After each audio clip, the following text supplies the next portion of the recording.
Hey everyone, ready for a deep dive into something that might just like totally shift your perspective. We're going to be talking about Mel Robbins' Let Them theory. And I think it's a lot deeper than it sounds at first glance. We've got a great summary and review here of Robbins' book, The Let Them Theory, a life-changing tool that millions of people can't stop talking about.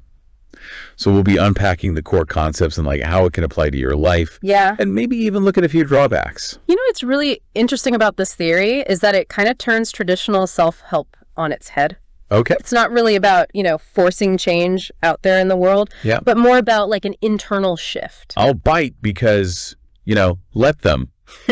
At first, it sounds a little passive, Totally giving up. Exactly. And it's so counterintuitive. Right. And I think that's where like the brilliance of it lies. Okay. Robbins really argues that we exhaust ourselves trying to control what we just can't. Other people's actions or opinions or the whole messy world. The whole world out there, and Let Them is about reclaiming all that energy and putting it toward what we can control. Okay. Our responses, our goals, our own happiness. So instead of like trying to make everyone around me fit into this perfect picture I have, I should focus on exactly how I react and what I want to achieve. Yeah. That's actually pretty liberating when you think about it. I know it is. It's amazing. Yeah. And Robbins applies this to 8 different areas of life. Wow. Relationships and work and family dynamics. Oh, wow. But let's get specific. Okay. The review highlighted relationships. Yeah. Which I know can be tricky for many people. Yeah, definitely. What's Robbins' take on using Let Them in relationships? Well, she argues that accepting, our partners, our friends or family members for who they are, flaws and all, can lead to a more harmonious dynamic. Right. It's about like letting go of that constant need to change them. That's something we can all relate to. Definitely. Robbins seems to really focus on the practical side of things. Absolutely. What did you find in the book that seemed really actionable? Oh, definitely. Her blend of personal stories and like scientific insights really stood out to me. Yeah. She uses anecdotes from her own life, which makes these complex ideas a lot easier to understand. Yes. And then she backs it up with research from psychology and neuroscience. It's a powerful combination. It makes you feel like you're talking with a wise friend who also like has a PhD or something. Totally. For example, she talks about cognitive dissonance, that mental discomfort we feel when our beliefs clash with reality. Right. And that's often why we're trying to control things we can't. So if I believe that my partner should act a certain way, right, but they don't, that conflict creates stress and resentment. Exactly. Let Them encourages us to kind of align our expectations with reality. Yeah. To accept what is. Okay. Rather than battling against it all the time. So it's not being passive. It's about choosing your battles wisely. Got it. And speaking of choosing wisely, the review mentioned that Robbins draws a clear distinction between letting go and giving up. Right. Which can sound similar, but they're quite different. Totally. Letting go is about releasing the things that are outside your control. Right. So you can focus your energy on the things that you can influence. Okay. Giving up implies defeat. Okay. Passivity, Let Them, is about taking charge, but in a smarter, more targeted way. I love that framing. Yeah. It makes letting go sound empowering rather than like, I'm admitting defeat. Yeah, it's not about giving up. Yeah, this has been great. Yeah. We're going to continue unpacking the Let Them theory in the next part of our deep dive. But first, I'm curious, what stood out to you so far? Well, Gown, I hope you've had some time to think about what we talked about with Let Them. It's really amazing how much depth there is to that simple phrase, right? It really is. The more we dig into Robbins' work, the more we see that it's not just like a slogan. Right. It's really a framework for how to deal with life's complexities. Yeah, that's what really intrigued me about the review.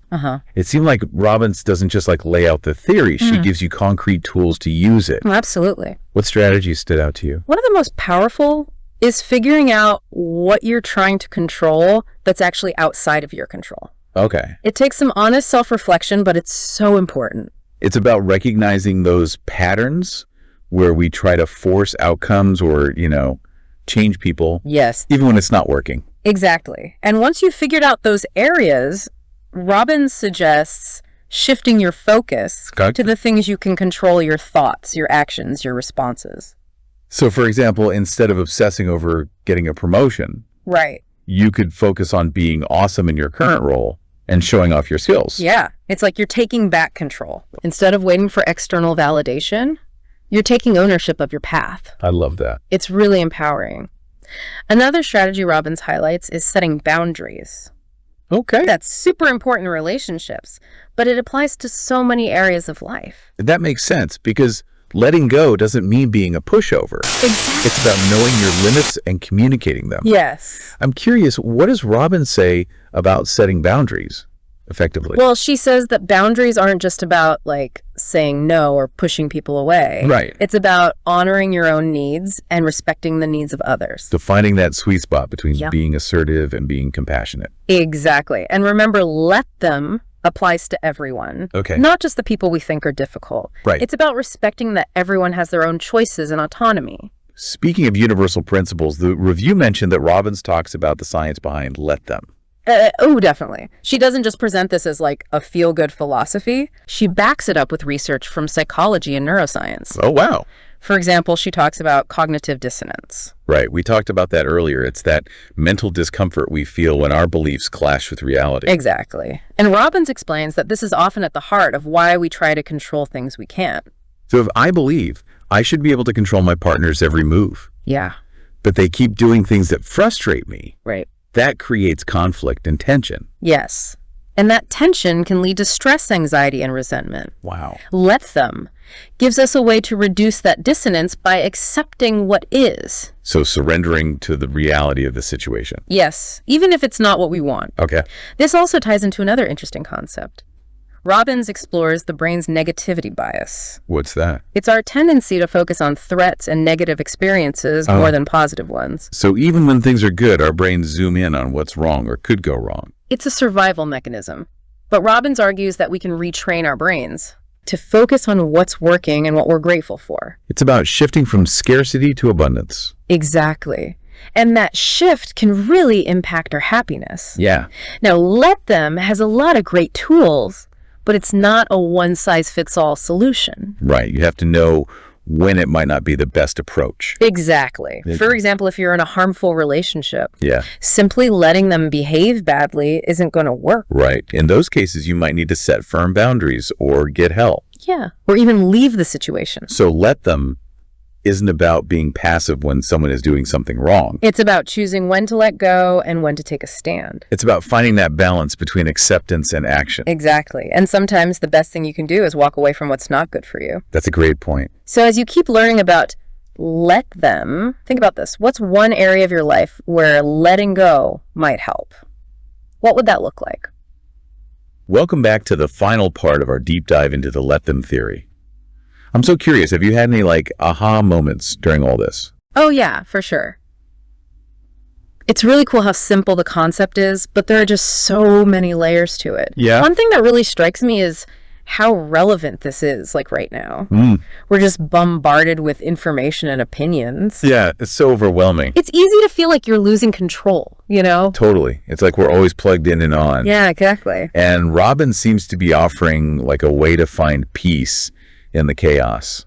That's a great way to put it. You can't control the news or social media or other people's drama. Right. But you can control how you respond. So it's about taking back your power over your own experience. Yeah. Instead of feeling like a victim, you become like the architect of your own life. I love that. Yeah. Okay, so we talked about let them in relationships, but the review also mentioned how it applies to other areas of life. Yeah. Like work or personal goals. Yeah. What about that? Well, let's see. Well, one thing that stood out to me was how Robin said this can help with procrastination Right. and that fear of failure that stops us from doing things. Oh, that's huge. So many of us get stuck overthinking and planning, but we never take action. Yeah, we need everything to be perfect before we even start. Exactly. And Robin says that instead of trying to make things perfect, Yeah. we should just focus on the process, on taking those first steps. Okay. And let go of the need to control everything. It's about embracing the fact that things might not be perfect. Yeah. And understanding that failure is just part of the process. That makes me think about how we define success. Yeah. It's like, let them is saying we should decide what success means for us, Right. not just let external things determine our worth. It's about finding that fulfillment in the journey. Yes. And chasing our passions, not just seeking approval. Okay, so we've talked about the good stuff, Yeah. but we got to be realistic. Yeah. It's not magic. No. Yeah. It takes work, and you have to be aware to really make it a part of your life. It's an ongoing thing, you know? Right. It's about looking at yourself and challenging your old habits. Yeah, those habits of trying to control everything are going to pop up sometimes. Oh, yeah, for sure. Actually, that makes me feel better. Because if it was easy, everyone would be doing it. Exactly. Sounds like the key is to just keep practicing and be patient. Yes, and trust that it will get easier. All right, so as we wrap up this deep dive into the let them theory, remember, it's not about giving up or not caring. Right. It's about getting back your power and your focus. And letting go of the things that don't help you. To make room for the things that do. And finding peace and freedom, even when things are tough. We encourage you to keep learning about the let them theory. Start small. Be kind to yourself. And see what happens when you let go. Thanks for joining us.